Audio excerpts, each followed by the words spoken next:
झारखंड राज्य का स्थापना दिवस साथ ही भगवान बिरसा मुंडा की जयंती के अवसर पूरे झारखंड में हर्षोल्लास का वातावरण रहा। मुख्य जो कार्यक्रम है वो झारखंड की राजधानी रांची के मोरहाबादी स्थित मैदान में हुआ, जहां पर तमाम जो आमंत्रित सदस्य वो पहुंचे, लेकिन खास जो चर्चा का विषय बना वो था कि राज्यपाल महोदय को चीफ गेस्ट के तौर पर आमंत्रित किया गया था, लेकिन वो किसी कारण से नहीं आए। लिहाजा तमाम राजनीतिक दलों ने इस पर कई तरह की प्रतिक्रिया दी है। सत्ताधारी दलों की ओर से यह कहने की कोशिश की गई है कि ये लोकतांत्रिक परंपराओं का हनन है।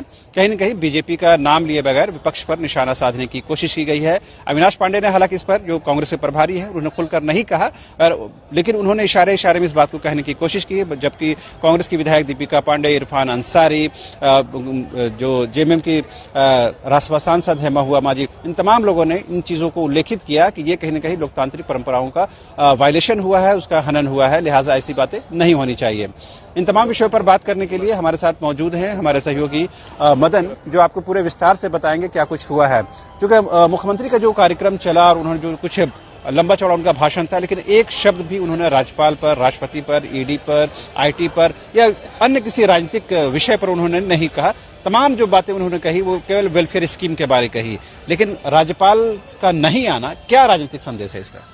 हम अपने सहयोगी से कहेंगे कि वो तस्वीर पहले दिखा दे मुख्य मंच पर। एक तरफ आप देखिए तो राज्यपाल का तस्वीर है और दूसरी तरफ अगर आप देखेंगे तो मुख्यमंत्री हेमंत सोरेन की तस्वीर है।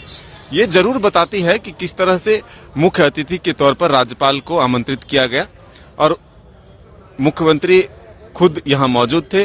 राज्यपाल का इंतजार हुआ कि वो आ सकते हैं, लेकिन आखिरी वक्त में यहाँ पर मुख्य अतिथि के तौर पर शिबू सोरेन जी को, यानी कि गुरु जी को नामित किया गया।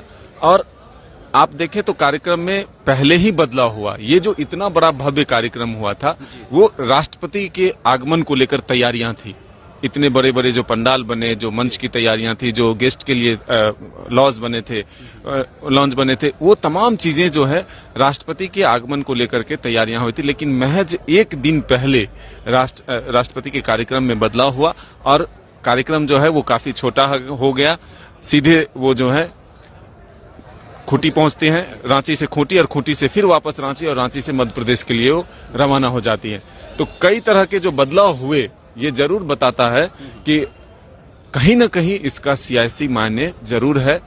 हालांकि आधिकारिक रूप से इसकी अभी कोई पुष्टि नहीं हुई है, लेकिन क्या वजह है कि पहले राष्ट्रपति का प्रोग्राम चेंज होता है, फिर राज्यपाल का प्रोग्राम चेंज होता है और दोनों व्यक्ति जो है वो मुख्यमंत्री के मंच साझा करने से एक तरह से कहें तो किनारा होता है। नहीं, केवल राष्ट्रपति और राज्यपाल तक की बात नहीं, बीजेपी के किसी भी विधायक, किसी भी सांसद या किसी भी जनप्रतिनिधि ने इस कार्यक्रम में शिरकत नहीं की। क्या विपक्ष ने भी कुछ संदेश देने की कोशिश की? विपक्ष ने सरकार पर निशाना साधा है, सत्ताधारी दल के नेताओं पर निशाना साधा है और कहा है कि ठीक है, राष्ट्रपति अगर अपने कार्यक्रम में व्यस्त हैं, वो अगर समय नहीं दे पाए तो इससे ये नहीं है कि यहाँ के प्रोटोकॉल को तोड़ा जाए। पहले उन्होंने ये कहा कि मेयर, जो आशा लकड़ा है वो बीजेपी की नेत्री भी है, उन्होंने साफ तौर पर कहा कि मेयर तक को आमंत्रित नहीं किया गया है। तो कहीं न कहीं ये जो है सरकार का एक तरह से मानसिकता प्रदर्शित होता है और ये बताता है कि वो भेदभाव कर रहा है, सियासी रंग इसको दिया जा रहा है। तो ये कार्यक्रम भले ही संपन्न हुए, घोषणाएं हुए, योजनाओं का शिलान्यास हुआ, लेकिन कई सवालों को जरूर खड़ा किया है, कई सवालों को जरूर छोड़ गया है।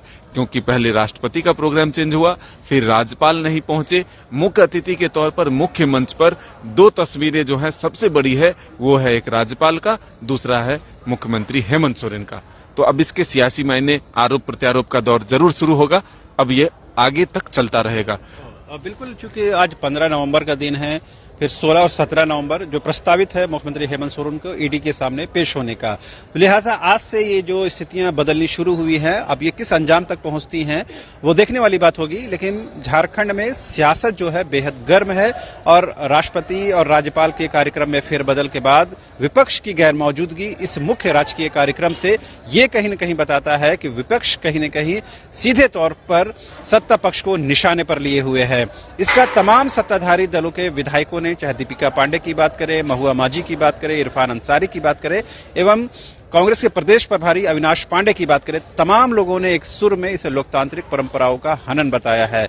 अब देखने वाली बात यह होती है कि क्या ये जो गर्माहट है राजनीतिक तौर पर, सियासत जो उठापटक है, ये बात यहीं पर रुकती है या और आगे जाती है? आपका क्या आकलन है? ये क्या मामला 17 नवंबर से तक जो जाने वाला है, जो मुख्यमंत्री की पेशी का दिन है, क्या ये बातें और बिगड़ती हुई नजर आ रही हैं? बिल्कुल, देखिए, जो जानकारी मिल रही है उसके हिसाब से मुख्यमंत्री की तरफ से यह एक मांग की गई थी ईडी के द्वारा कि जो 17 नवंबर का दिन तय है मुख्यमंत्री से पूछताछ का, वो 16 नवंबर किया जाए। 16 नवंबर को ही मुख्यमंत्री आना चाहते हैं पूछताछ के लिए, लेकिन ऐसा नहीं हुआ। और अब जो है वो जो जानकारी है उसके हिसाब से इस मांग को कैंसिल कर दिया गया है ईडी के द्वारा, और अब वो कहा जा रहा है कि 17 को ही वो आए और 17 को ही पूछताछ होगी। कुछ तकनीकी वजह जरूर इसमें बताई जा रही है, लेकिन दूसरी खबर जो बीजेपी का आरोप है वो ये है कि पूरे राज्य से 16 और 17 नवंबर को जेएमएम के कार्यकर्ताओं को बुलाया जा रहा है रांची में, एक तरह से शक्ति प्रदर्शन करने के लिए, विरोध प्रदर्शन करने के लिए। तो अब मुख्यमंत्री पर बीजेपी के नेता सवाल खड़े कर रहे हैं कि अगर वो निर्दोष नहीं है तो उनको ईडी का किसी भी जो जांच एजेंसी है उसका सामना करना चाहिए। वो जब ईडी पूछताछ के लिए बुलाती है तब तक वो नए षड्यंत्र रचते हैं, और ऐसे में अब जो है वो अपने कार्यकर्ताओं को बुला रहे हैं। तो जरूर इससे उनको जो आरोप है वो कह रहे हैं कि ऐसा लगता है कि दाल में काला है। अब मंच से तमाम जो लोगों ने संबोधित किया झारखंड की जनता को, उसमें से किसी ने भी इस विषय को टच नहीं किया। क्या एक बचने की भी कोशिश है?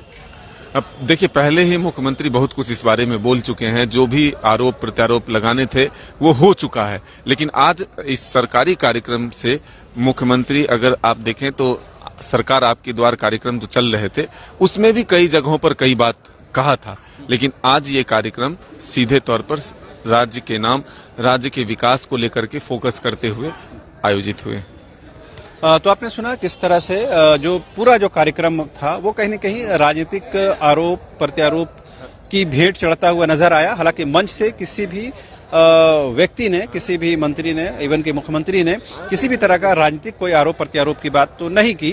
लेकिन जो कार्यक्रम समाप्ति के बाद कांग्रेस के विधायकों ने, जेएमएम के जनप्रतिनिधियों ने सीधे तौर पर बीजेपी पर हमला बोला और कहीं न कहीं ये बताने की कोशिश की, इवन के राजभवन पर भी हमला बोला और ये बताने की कोशिश की कि किस तरह से जो लोकतांत्रिक वैल्यूज है उसका वायलेशन किया जा रहा है। अब देखने वाली बात यह होती है कि जब सत्ता पक्ष और विपक्ष एक दूसरे के बिल्कुल आमने सामने हैं, बिल्कुल लड़ाई आमने सामने की है, तो क्या इसका फलाफल निकलता है, यानी अंजाम क्या होता है।